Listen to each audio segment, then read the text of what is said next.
मुळामध्ये रावेरमध्ये खडसे विरुद्ध खडसे ही लढाई होणार नाही.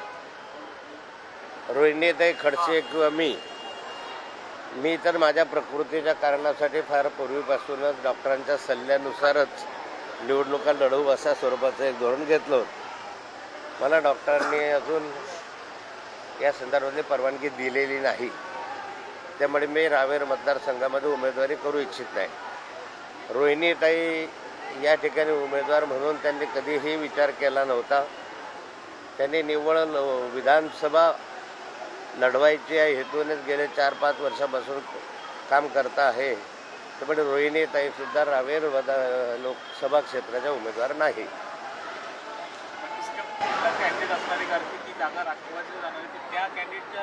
रावेरची जागा ही राष्ट्रवादीला आहे आणि राष्ट्रवादीकडून 7-8 उमेदवार इच्छुक आहेत. त्या उमेदवारांचा आज माननीय शरद पवार साहेबांसोबत बैठकी झाली. प्रत्येकाला त्या संदर्भातली माहिती घेण्यात आली आणि या 7-8 उमेदवारांपैकी काही उमेदवारांची छाननी करण्यात आली. त्या छाननीपैकी आता काही जे उमेदवार आहे त्यामधून प्रत्यक्ष उमेदवाराची निवड बहुतांशी उद्या होईल असं मला वाटतं. हिंदी में रोहिणीताई जो है रावेर लोकसभा चुनाव लड़ सकती है, ऐसी चर्चाएं चल रही है, इसमें कितनी सच्चाई है? आप भी लड़ रावेर लोकसभा क्षेत्र से मैं तो चुनाव लड़ना नहीं चाहता क्योंकि मेरी तबीयत ठीक नहीं है. डॉक्टर ने मुझे मना भी कर दिया, इसलिए मैं नहीं लड़ूंगा. दूसरी बात, रोहिणीताई भी लोकसभा क्षेत्र के लिए लोकसभा के लिए इच्छुक नहीं है. उन्होंने पहले से जो तैयारी की है, घोषणा की है और मुक्ताई नगर विधानसभा क्षेत्र का चुनाव लड़ने के लिए की है और इसलिए उसको भी कोई लोकसभा के लिए इंटरेस्ट नहीं है और इसलिए रोहिणीताई भी लोकसभा क्षेत्र रावेर से चुनाव नहीं लड़ेगी.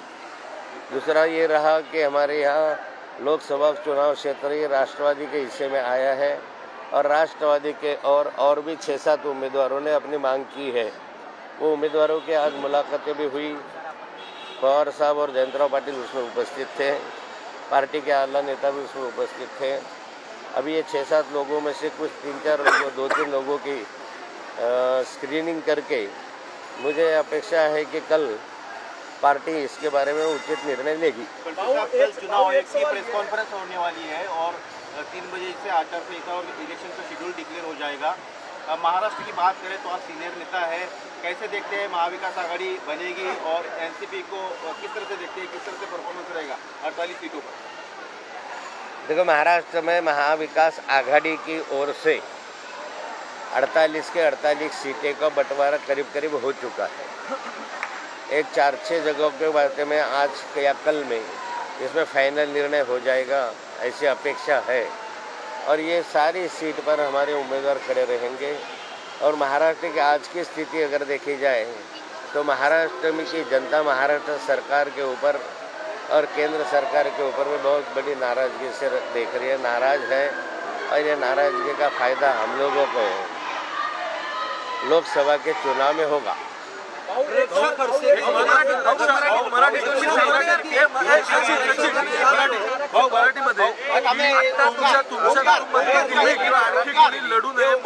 म्हणूनच फक्त भाजपने रक्षा खडसेंना तिकीट दिलं का? कारण एक चांगले उमेदवार तुम्ही ठरू शकला असतात तुमच्यापैकी. खडसे विरुद्ध खडसे संघर्ष होऊ नये म्हणूनच रक्षा खडसेंना तिकीट दिलं असं वाटतं भाजप. ह्या अशा अनेक कथा आता जन्माला येतील, त्यामुळे अशा कथांवर काही विश्वास ठेवू नका. असा कोणताही नाही. पार्टीचा निर्णय असतो आणि पार्टीच्या निर्णयाने त्या लाईननेच आम्ही काम करत असतो. पण आता रावेरची सीट भाजपसाठी जास्त सिक्युअर झाली असं वाटत नाही का तुम्हाला? कारण इकडे अजून मला असं वाटते की उद्या उमेदवार घोषित झाल्यानंतर तुमच्या असं लक्षात येईल की सामना अत्यंत चुरशीचा होईल आणि त्या ठिकाणी एनसीपीचा उमेदवार निश्चित विजयी होईल. या स्वरूपाचाच उमेदवार आम्ही उद्या देणार आहोत. उद्या उमेदवार दिल्यानंतर हे प्रश्न तुमचे जे आता विचारतात त्या प्रश्नाला उत्तर आपोआपच मिळेल.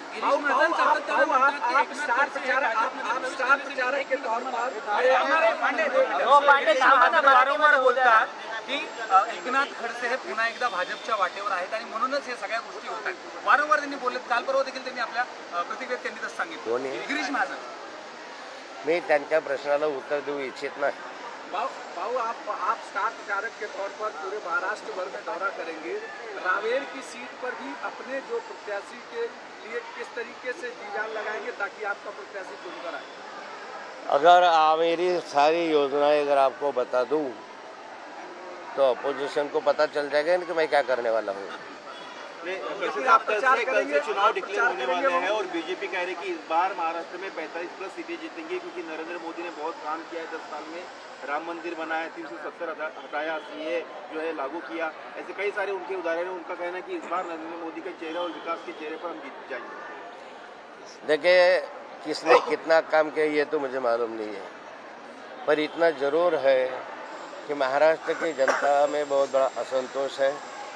हिंदुस्तान का मुझे पता नहीं है, यहाँ कपास को भाव नहीं है, सोयाबीन को भाव नहीं है, किसान नाराज है, किसान आत्महत्या कर रहा है, महंगाई दिन ब दिन बढ़ रही है, असुरक्षा का वातावरण महाराष्ट्र में है।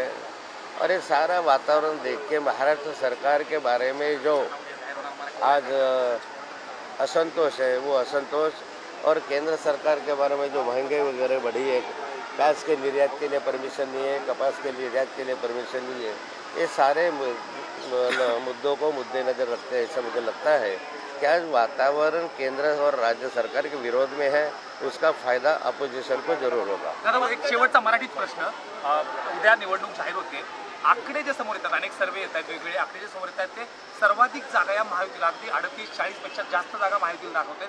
काय तुमचे अंदाज उद्या निवडणूक अगदी शेवटच्या टप्प्यात? तुम्ही कोणत्या सर्वेचा विचार करता? सर्वे वेगवेगळे आलेले आहे. एका सर्वेमध्ये महाविकास आघाडीला जास्तीच्या जागा दाखवलेल्या आहे, एका सर्वेमध्ये महाविकास आघाडीला कमी जागा दाखवलेल्या आहे. त्यामुळे सर्वेचा विचार करता जे अंतिम टप्प्यामधले सर्वे असतात त्या सर्वेमध्ये काहीतरी तथ्य असतं. अजून निवडणुका घोषित होतील, फॉर्म भरले जातील, उमेदवार घोषित होतील, त्यानंतर मग त्यातला काही अंदाज व्यक्त करताना काही प्रमाणात अंदाज येत. आता भाऊ, आमदार अपात्र प्रकरणी राष्ट्रवादीतल्या विधान परिषदेच्या आमदार अपात्र प्रकरणी सुनावणी सुरू आहे. उपसभापती नीलम गोरे यांच्या अध्यक्षतेखाली 6 आठवड्यांची संपूर्ण मुदत दिलेली आहे, परंतु दोन्ही गटाकडनं एकमेकांच्या विरोधात याचिका टाकण्यात आलेल्या आहेत. आणि आता निवडणूक आयोगाने खरं तर शरदचंद्र पवार पक्ष जो आहे तो अजित पवारांना दिलेला आहे. त्यामुळे विधानसभा अध्यक्षांनी ज्या पद्धतीने निकाल दिला त्याच पद्धतीने उपसभापती देखील निकाल देऊ शकतात अशी शंका आहे. असा आहे, माझा अपात्रतेचा निर्णय हा विधान परिषदेच्या माननीय उपाध्यक्षांकडे आज सुरू आहे आणि हे प्रकरण माझ्या दृष्टिकोनातून न्यायप्रविष्ट आहे, त्यामुळे त्याच्यावर कॉमेंट्स करणं उचित होणार नाही. एक महत्त्वाचा प्रश्न, सुधीर मुनगंटीवार किंवा पंकजा. रावेरच्या बैठकीनंतर खडसे बोलत होते आणि खडसे विरुद्ध खडसेचा सामना होणार नसल्याचं त्यांनी स्पष्टीकरण केलेलं आहे. सामना अटीतटीचा होईल, राष्ट्रवादीचा उमेदवार विजयी होईल असं सुद्धा खडसे म्हणतात.